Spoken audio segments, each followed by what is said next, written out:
Messieurs les conseillers fédéraux, mesdames et messieurs, bienvenue à cette conférence de presse sur les thèmes importants que le Conseil fédéral a discuté et a tranché aujourd'hui. Et cette conférence de presse aura lieu en 2 temps.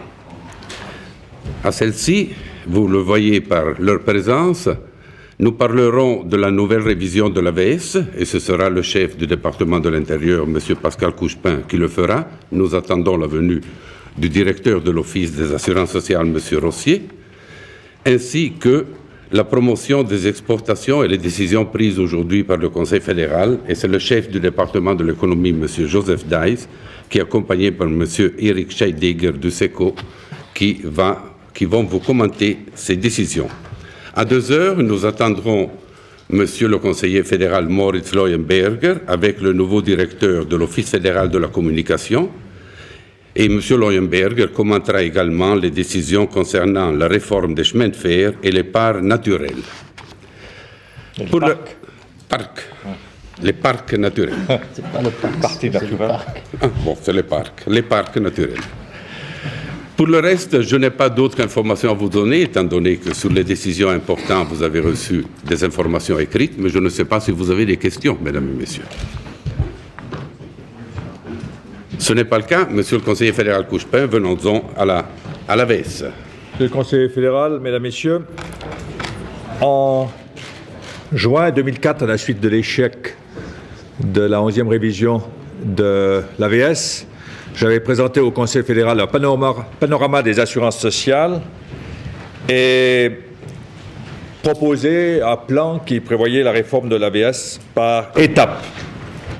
Problème fondamental, vous le savez, c'est d'assurer le financement de l'AVS jusqu'en 2020. Et les consultations que j'ai menées depuis le début de l'année ont démontré qu'il y a un consensus pour dire qu'il y a un besoin d'équivalent TVA au minimum d'environ 1% en 2010 et au minimum environ 1% en 2020. C'est le consensus.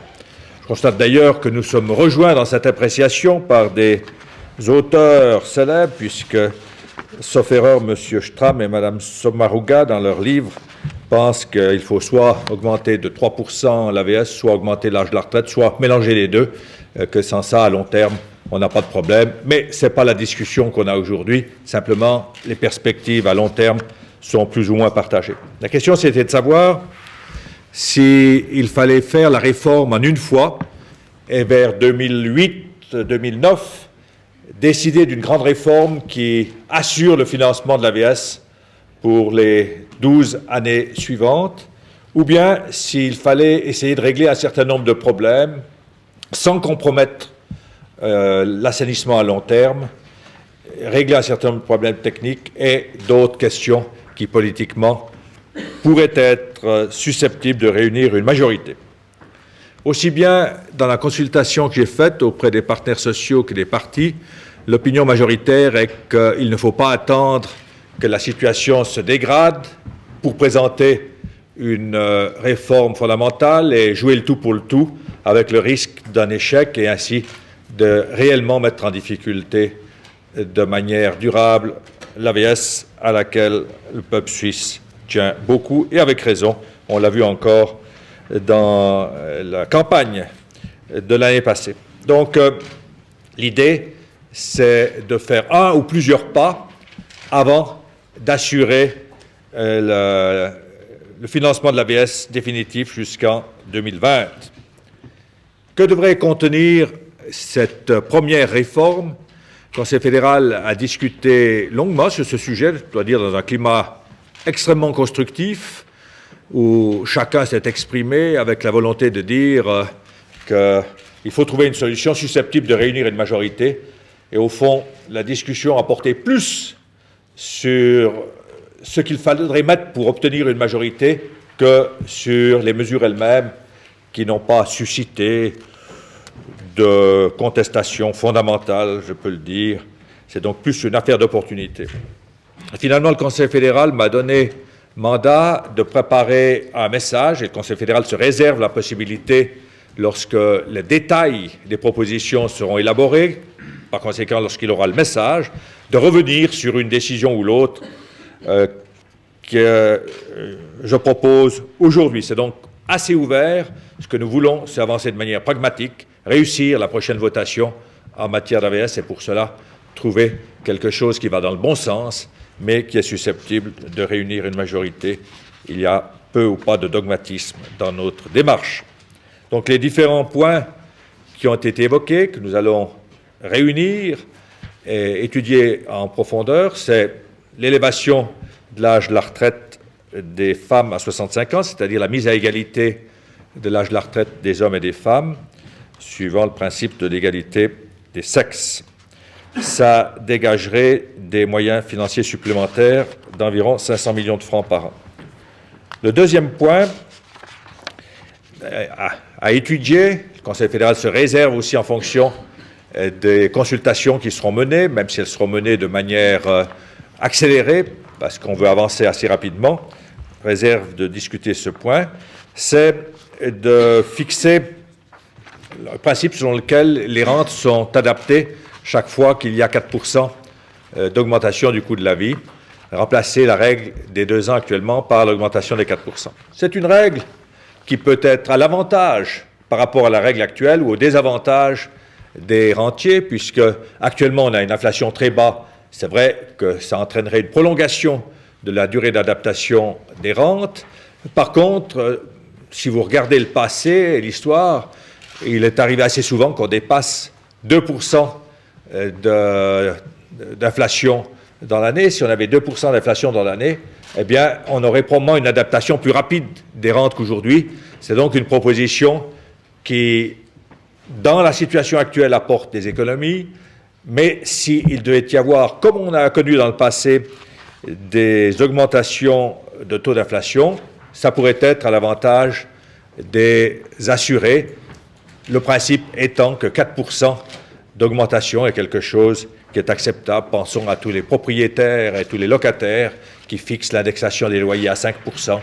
Le moment où le loyer est adopté, c'est lorsqu'on atteint 5% d'évolution du coût de la vie. Ça, c'est la deuxième mesure. La troisième mesure, c'est la question de la rente des veuves sans enfants. Est-il justifié qu'une veuve qui n'a pas eu d'enfant, non seulement qui n'a pas d'enfant à charge aujourd'hui, mais qui n'a jamais eu d'enfant avec le mari dont elle pleure la perte, du moins on le pense, que la veuve ait droit à une rente à vie, simplement parce qu'elle a été mariée, comme si c'est paiement d'une lourde charge, simplement parce qu'elle a été mariée, elle a droit à une rente à vie. On sait que c'est un sujet très délicat. Et personnellement, je pense que c'est juste qu'avec des périodes d'adaptation qui permettent aux gens qui ont 50 ans au moment de la votation d'être sûrs qu'ils ont quand même la rente si ce malheur devait arriver. Moi, je pense que du point de vue de l'équité, ce n'est pas juste que ce groupe de personnes bénéficient d'une rente, mais c'est quelque chose d'extrêmement sensible.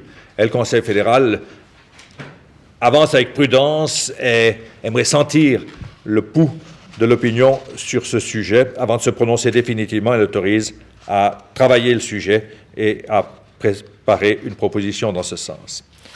Et la contrepartie de ces mesures, ce serait la création d'une rente pont, d'un système de rente pont, qui serait en dehors du système de l'AVS et qui permettrait à des catégories déterminées, qui devraient faire aussi la preuve du besoin, de bénéficier d'une rente anticipée.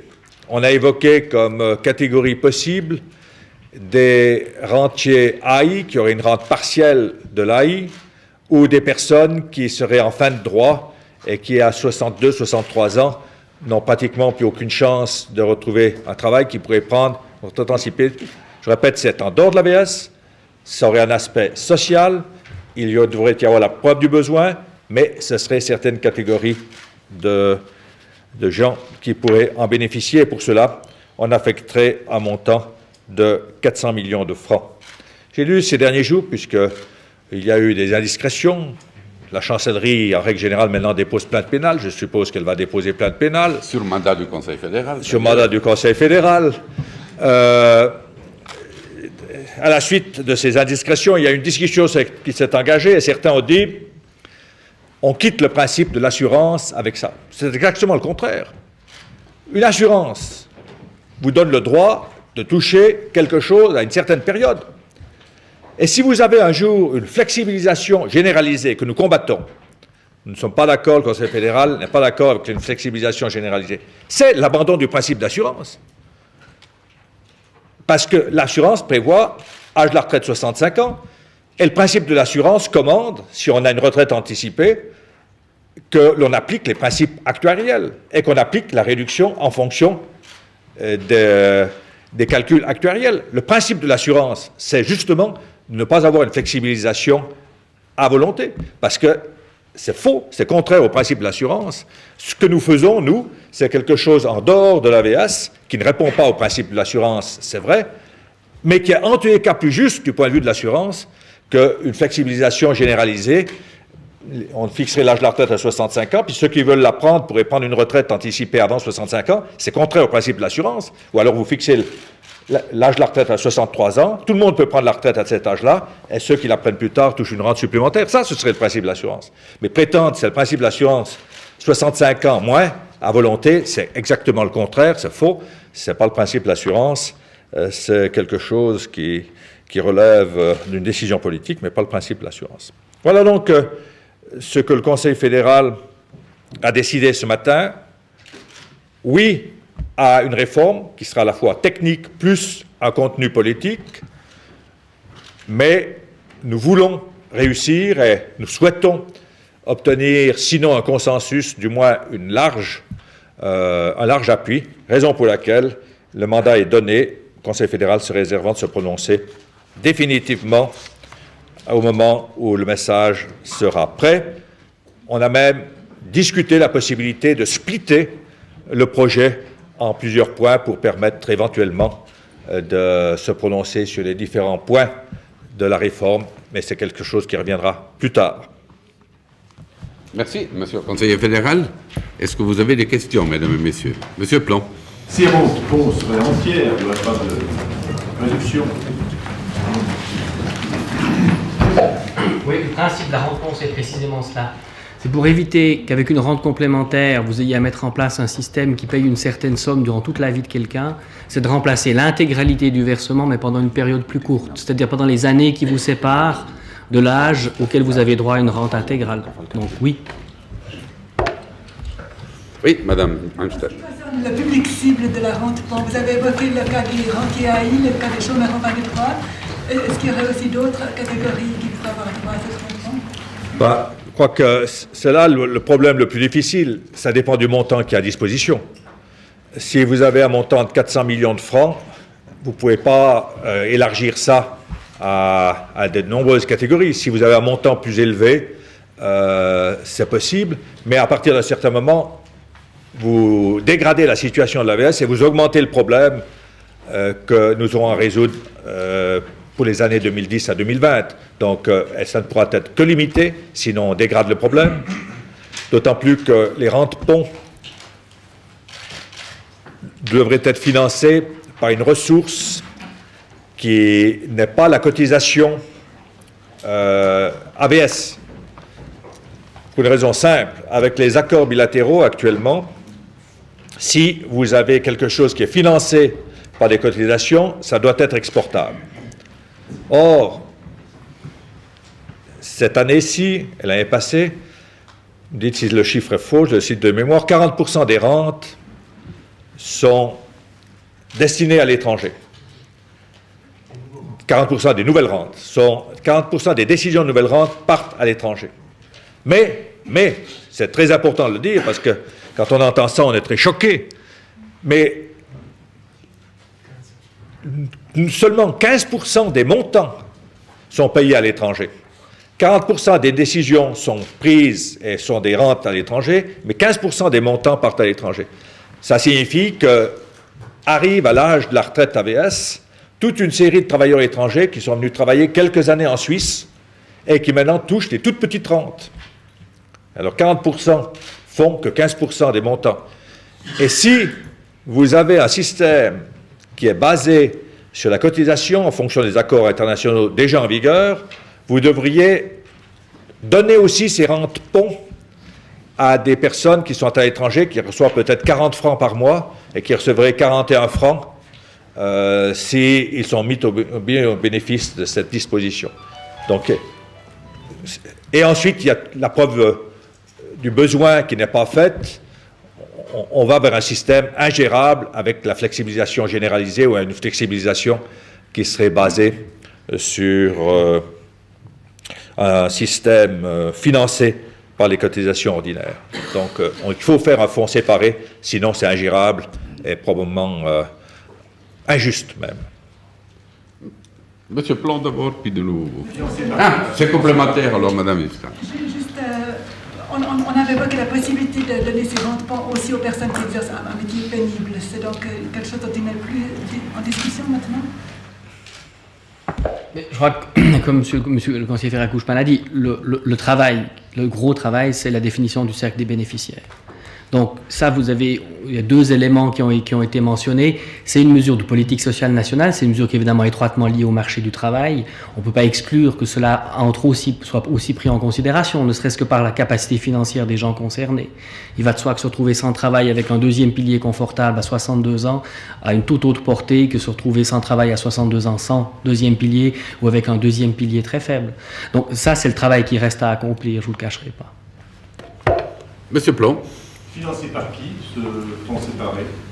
Alors, ça doit être financé naturellement par l'État, mais il faut que les ressources ne soient pas des ressources qui sont des ressources de cotisation payées par tous. Alors, ça pourrait être l'impôt sur le tabac, prélevé sur l'impôt sur le tabac, prélevé sur l'impôt sur un autre vice, les jeux. Bref, c'est une transformation vertueuse de ces ressources. Ja. Sie haben gesagt, Sie wollen schnell vorwärts machen. Haben Sie schon einen Zeitplan, der einigermaßen steht? Oui, notre ambition, c'est de présenter au Conseil fédéral un projet sur lequel il se prononce en toute liberté. On ne dit pas avant l'automne. Mais c'est notre ambition. Mais ce n'est pas un engagement. Oui, madame. J'aimerais vous demander, monsieur le conseiller fédéral, si cette décision de principe aujourd'hui en faveur des rentes fonds signifie l'enterrement total d'une idée de retraite flexible. D'après ce que vous nous dites, la flexibilisation, on n'en veut pas. Est-ce que ça veut dire qu'on abandonne totalement cette idée? Mais je crois, madame, que la commission AVS a étudié ces questions-là. La flexibilité généralisée, elle n'est pas finançable aujourd'hui. Elle n'est pas finançable. Il faut, à long terme, assurer le financement ordinaire des rentes. Et alors que ceux qui, politiquement, souhaitent une flexibilisation généralisée nous disent comment on le finance. Mme Sommaruga et M. Stram disent, avec raison, si on veut simplement assurer les rentes aujourd'hui, il ne faut pas se cacher la tête dans le sable, il faut de l'ordre de 2 à 3% de TVA. Et si on veut davantage, il faut de l'ordre de 3, 4, 5% de TVA. Et si le peuple suisse a refusé la 11e révision, il a aussi refusé dans la même proportion des augmentations de TVA. Donc, on ne peut pas mener une discussion en parlant seulement de la flexibilisation. Il faut aussi mener la discussion sur le financement de la flexibilisation. Autrement, on trompe le peuple. On trompe le peuple en parlant seulement de flexibilisation, sans parler du coût de l'AVS telle qu'elle est et du coût de l'AVS avec flexibilisation. Et la proposition qu'on fait, c'est une proposition qui répond à un besoin social, une flexibilisation à caractère social et pas une flexibilisation financièrement ingérable et infinançable qui serait une flexibilisation générale. Maintenant, si le peuple suisse, lorsque on aura la discussion sur le financement jusqu'en 2020 du système AVS, c'est-à-dire la grande révision, est prêt à payer des pourcents de TVA supplémentaires pour avoir une flexibilisation généralisée, On le verra en temps opportun.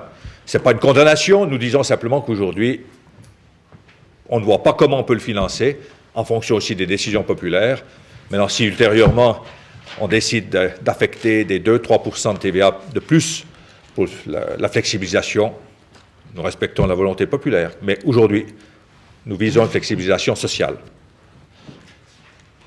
Ja. Hat der Bundesrat darüber geredet, wann Rentenalter 67 wieder Thema sein wird? Nous disons que tous ces problèmes de financement à long terme devront faire l'objet d'une révision ultérieure qui devrait être votée par le peuple en 2008, 2009, 2010, ça dépend de l'état de préparation. Et c'est à ce moment-là que toutes ces discussions viendront. Comment est-ce qu'on finance et on assure le financement de l'AVS jusqu'en 2020? Est-ce que c'est par une élévation de l'âge de la retraite seule? Est-ce que c'est mixte, élévation de l'âge de la retraite et de la TVA? Je rappelle toujours aux gens qui disent, mais finalement, il n'y a pas de problème. 1% environ 2010, 1% 2020. Le peuple suisse acceptera. Je dis, peut-être si on n'avait que ça à résoudre dans le domaine des assurances sociales. Mais on a besoin, et c'est ma conviction, et la conviction de tous ceux qui étudient ce dossier, de 0,8% de TVA pour l'AI.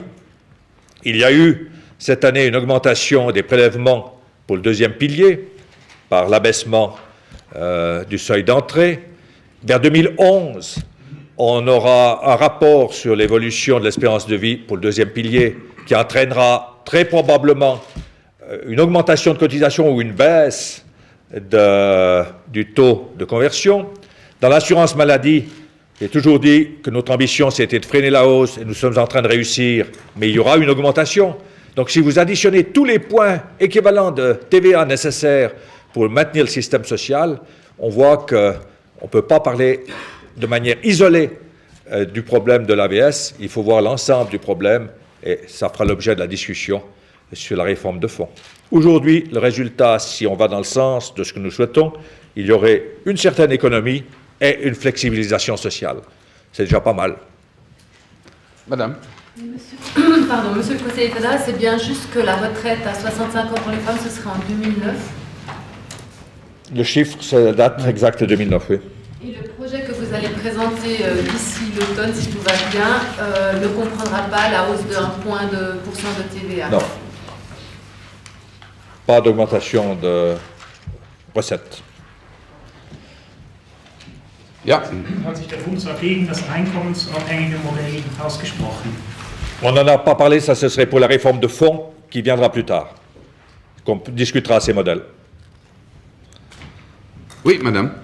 À combien chiffrez-vous les économies? Si je compte bien, il y a 500 millions qui arrivent avec l'élévation de l'âge de la retraite des femmes à 65 ans. Il y a 400 millions qui sont mis dans le fonds des rentes-ponts, donc on a 100 millions d'économies, si on fait le calcul.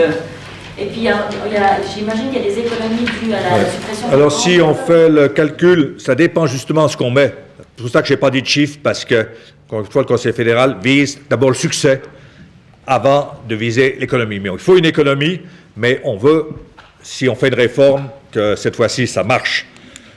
Ou alors, on renonce. Alors, c'est 550 millions l'adaptation à l'égalité de l'âge de la retraite. L'adaptation à 4% du renchérissement, dans les circonstances actuelles, ça pourrait apporter 240 millions de francs. Et la suppression de la rente veuve sans enfant, ça apporterait 124 millions. Si ces trois mesures, sont acceptées, ça représenterait 900 millions d'économies et 400 millions de dépenses supplémentaires. Mais je le répète, le Conseil fédéral n'entend pas dire aujourd'hui, nous voulons ces 3 ou 4 mesures, nous voulons réussir. Je constate que vous n'avez plus de questions sur l'AVS. Je vous propose donc de passer à la promotion des exportations. Monsieur le conseiller fédéral Dice, je vous en prie. Monsieur le conseiller fédéral, mesdames et messieurs, je vous rappelle peut-être pour commencer qu'au mois de septembre 2003, le Parlement a décidé du financement de la promotion des exportations pour 2004 et 2005, en assortissant sa décision de diverses demandes, notamment de procéder à une évaluation de la promotion des exportations, et d'examiner au moins 3 modèles différents pour l'organisation de cette promotion. Ces 2 rapports, dont l'un émane du contrôle fédéral des finances, ces 2 rapports ont été déposés au mois de janvier, ce qui a permis au Conseil fédéral de prendre acte des rapports, bien sûr, des mesures qui ont été prises par l'OSEC à la demande du département de l'économie et de fixer le financement pour les années 2006 et 2007.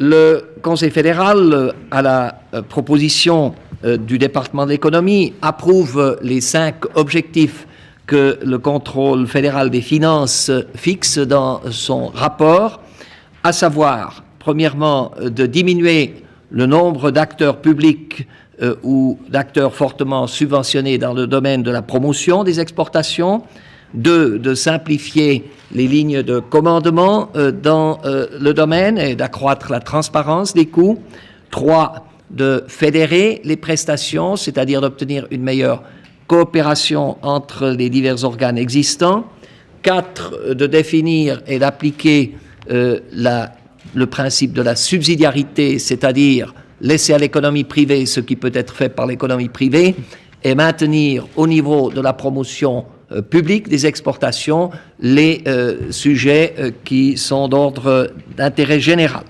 Et enfin, 5e, améliorer le contrôle de l'activité de la promotion des exportations.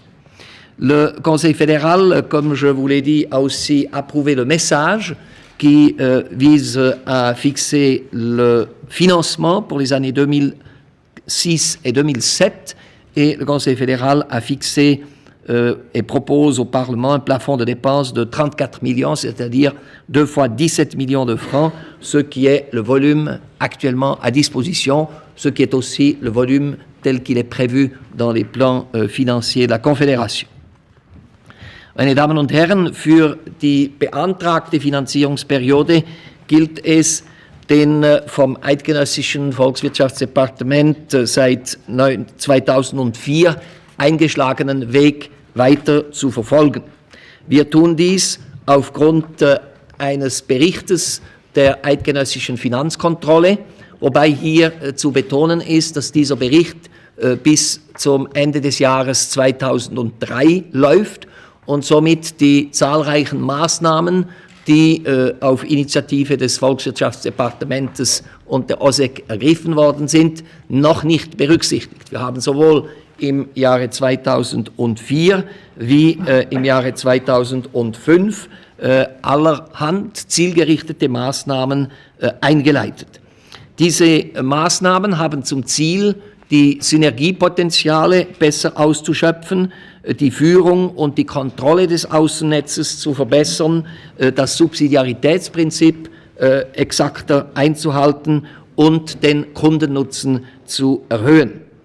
Diese Maßnahmen beinhalten einmal den seit dem 1. Januar 2004 neu formulierten Leistungsauftrag an die OSEC mit folgenden Schwerpunkten: Verbesserung des Kundennetzes, Einhaltung der Subsidiarität und Verstärkung der Netzwerkkoordination. Zudem wurde beispielsweise ab dem 1. Januar 2004 ebenfalls schon das Ausbildungsangebot von der OSEC an die Privatwirtschaft ausgelagert. Das war einer der strittigen Punkte im Bereich der Aufgabenteilung zwischen OSEC und der privaten Organisationen. Es wurde auch für die Koordination einiges eingeleitet, das heißt die Zusammenarbeit der verschiedenen Institutionen, die in der Exportförderung oder im Außenwirtschaftsbereich verwandten Aktivitäten zu verbessern. Man kann von einem Erfolg sprechen, insofern es nun möglich ist, dank der Eröffnung einer zentralen Anlaufstelle für die internationalen Geschäfte der KMU seit dem Herbst 2004 über den gleichen Kanal sowohl die OSEC, die Exportrisikogarantie, aber auch SOFI und SIPO zu erreichen und über diesen einzigen Schalter besser informiert und zugeteilt werden in Anbetracht der Bedürfnisse, die man hat. Das ist für das Jahr 04. Im Jahr 2005 ist vorgesehen oder bereits in der Umsetzung einmal die Verfügungsgewalt der OSSEC über das Außennetz zu verbessern. Hier waren vielleicht die Kompetenzen zu verteilt, um der OSSEC eine zielgerichtete und offensive Strategie anzuwenden. Neu wird zum Beispiel für die OSSEC es möglich sein, auch extern Mitarbeiter zu rekrutieren oder auch Hub-Verlagerungen vorzunehmen, wenn das bestehende Netz nicht den optimalen Ansprüchen entspricht. Und weiter wird es so sein, dass vor Ort sowohl die EDA-Hubs wie die Handelskammern zu einer engeren Zusammenarbeit geführt werden. Schließlich hat der Bundesrat heute auch noch festgelegt, dass innerhalb der Jahresfrist die nun eingeleiteten Maßnahmen und welche noch vorgesehen sind, zu überprüfen und eventuell weiterreichende Maßnahmen zu überprüfen. Es geht da namentlich um die Unterstellung der Swiss Business Hubs unter die Exportförderungsorganisation, also eine vollständige Unterstellung, aber auch um die Ausschreibung des Exportförderungsmandats. Wir werden bis in einem Jahr darüber entscheiden können, ob diese beiden Maßnahmen, die auch von der Finanzkontrolle vorgeschlagen worden sind, notwendig werden oder nicht. Merci, Monsieur le Conseiller fédéral. Est-ce que vous avez des questions, Mesdames et Messieurs, à ce sujet? Si ce n'est pas le cas, Messieurs les conseillers fédéraux, Mesdames et Messieurs, merci. À 2 heures, nous attendons